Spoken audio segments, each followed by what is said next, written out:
Sejak konsolidasi kekuasaan Partai Komunis atas daratan Cina pada tahun 1949, sektor penerbangan militer Cina telah berutang besar kepada beruang Rusia. Segera pada tahun 1950, Uni Soviet memberi Beijing jet tempur MiG-15 yang mumpuni, dan seluruh skuadron pilot Rusia, yang akhirnya memaksa Angkatan Udara AS untuk membatasi serangan bom strategis siang hari di sepanjang Sungai Yalu selama Perang Korea. China kemudian memulai produksi klon dalam negeri dari pesawat tempur Soviet MiG-17, MiG-19 dan MiG-21, masing-masing J-5, J-6 dan J-7 dalam skala sedemikian rupa sehingga mengekspor sejumlah besar ke luar negeri.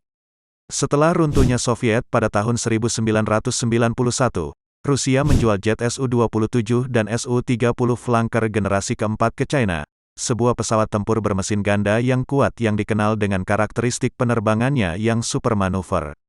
Shenyang Aviation Corporation melanjutkan untuk mengembangkan 3 klon terpisah dari flanker, J-11, J-15 Flying Shark berbasis kapal induk dan J-16 yang berorientasi pada serangan.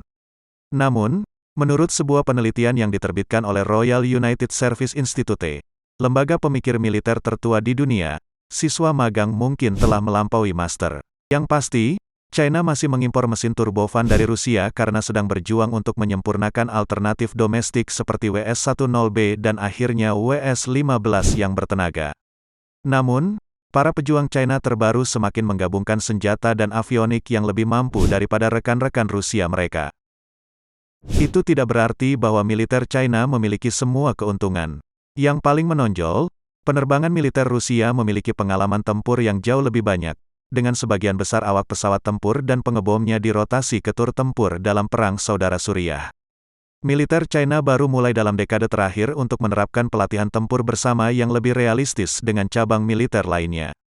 VKS, pasukan Dirgantara Rusia, juga masih mengoperasikan beberapa jenis pesawat khusus tanpa ekuivalen asli China, seperti pencegat MiG-31, pembom supersonik Tu-160 dan Tu-22M, dan jet serang darat Su-25.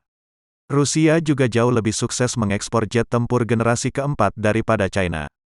Beijing lebih beruntung menjual jet latih dan drone berkemampuan tempur.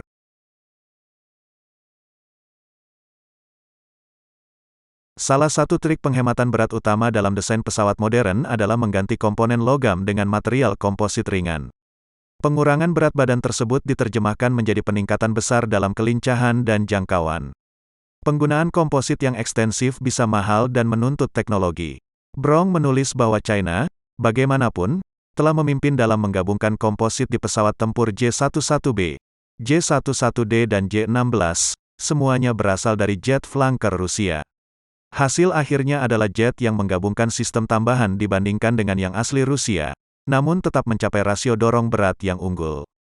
Perusahaan pesawat terbang Xi'an semakin memajukan teknologi komposit dengan komponen komposit pencetakan 3D dan menerapkan teknik desain berbantuan komputer baru untuk pesawat angkut Y-20 Chu Beagle, teknik yang pasti akan digunakan untuk pesawat tempur masa depan.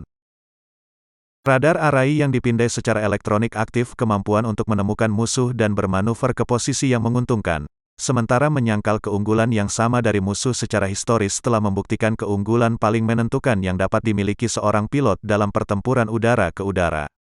Itulah mengapa radar superior dan kebijaksanaan yang lebih besar dapat menjadi keuntungan yang lebih mematikan daripada, katakanlah, kecepatan maksimum yang lebih tinggi. Jet Su-35S Rusia terbaru memiliki radar Irbis E-Passive Electronically Scan Array, PESA, yang sangat kuat yang diklaim mampu mendeteksi pesawat mirip F-16 hingga 250 mil jauhnya. Tetapi Irbis juga sangat mencolok saat aktif, yang berarti meningkatkan kemampuannya dapat membuat operator lebih rentan untuk dideteksi terlebih dahulu. Standar emas saat ini dalam teknologi sensor adalah Radar Active Electronically Scan Array, AESA, yang memiliki jangkauan lebih luas, resolusi lebih tinggi, dan kemampuan lebih baik untuk mempertahankan banyak trek dibandingkan pendahulunya. Mungkin yang paling penting, radar AESA jauh lebih sulit untuk dideteksi, sehingga memungkinkan untuk mencari target tanpa harus menunjukkan keberadaannya. Itu merupakan keuntungan besar dalam mengelola kesadaran situasional. Angkatan Udara dan Angkatan Laut AS telah memperkenalkan radar AESA ke dalam armada tempur mereka selama hampir 2 dekade.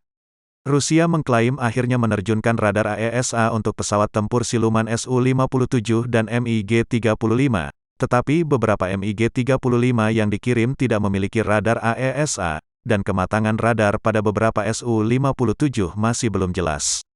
Sementara itu, China menggabungkan AESA secara luas ke dalam pesawat tempur bermesin ganda J-11BD, J-15 dan J-16, pesawat tempur bermesin tunggal J-10, dan pesawat tempur siluman J-20. Perlu dicatat bahwa China telah merilis sedikit data teknis pada radar AESA-nya, dan tidak jelas seberapa jauh pengenalan radar AESA di seluruh armada China saat ini. Meskipun demikian, integrasi luas radar AESA ke dalam desain modern China berarti mereka akan mengoperasikan kemampuan sensor di rata-rata yang sama dengan jet tempur mutakhir barat, sementara semua kecuali beberapa jet tempur Rusia, paling banter, tidak akan demikian. Rudal udara ke udara jarak jauh yang lebih baik selain sensor, peperangan di luar jangkauan visual, BVR, bergantung pada rudal yang dapat melibatkan musuh pada jarak yang lebih jauh, pada kecepatan yang lebih tinggi, dan dengan ketahanan yang lebih besar terhadap umpan dan gangguan. Dalam dekade terakhir, China telah mulai menerjunkan dua rudal BVR yang berkemampuan tinggi. Yang pertama adalah PL-12, yang kinerja mendekati rudal AIM-120CAS dan mengungguli rudal R-77 BVR Rusia. Namun, China juga telah mengembangkan rudal PL-15 yang diyakini menyamai atau melampaui jangkauan bahkan rudal BVR AIM-120DAS terbaru. Motor pulsa ganda PL-15 juga memungkinkan ledakan kecepatan kedua yang mematikan saat mendekati targetnya. Rusia, sementara itu, mengalami kesulitan menerjunkan rudal R-77-1 dalam jumlah yang memadai. Namun, VKS memiliki sejumlah kecil rudal R-33 dan R-37M jarak sangat jauh, 200+ mil, yang sebagian besar digunakan pada pesawat tempur MiG-31 yang saat ini belum memiliki rudal yang setara dengan China atau AS. Rudal pencari panas jarak pendek R-73 Rusia memiliki reputasi keseluruhan yang lebih solid. Meskipun laporan RUSI mencatat bahwa mereka tidak memiliki sensor pencitraan inframerah yang lebih baik dalam membedakan pesawat dari umpan suar, tidak seperti AIM-9XAS dan PL-10 China South rudal jarak jauh. Teknologi pesawat siluman yang lebih dewasa Chengdu J-20 Mighty Dragon China, meskipun kemungkinan kurang gesit dan serba siluman daripada F-22AS, umumnya dianggap sebagai pesawat tempur siluman generasi kelima operasional kredibel pertama yang dirancang di luar Amerika Serikat. Sebaliknya, sementara jet siluman Su-57 Velon Rusia tampak sangat gesit, secara teknis ia kurang matang.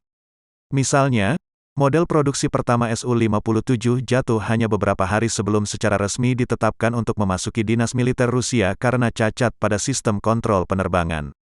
Su-57 masih memiliki beberapa kualitas yang baik, dan lebih sulit untuk dideteksi daripada pesawat tempur Rusia sebelumnya.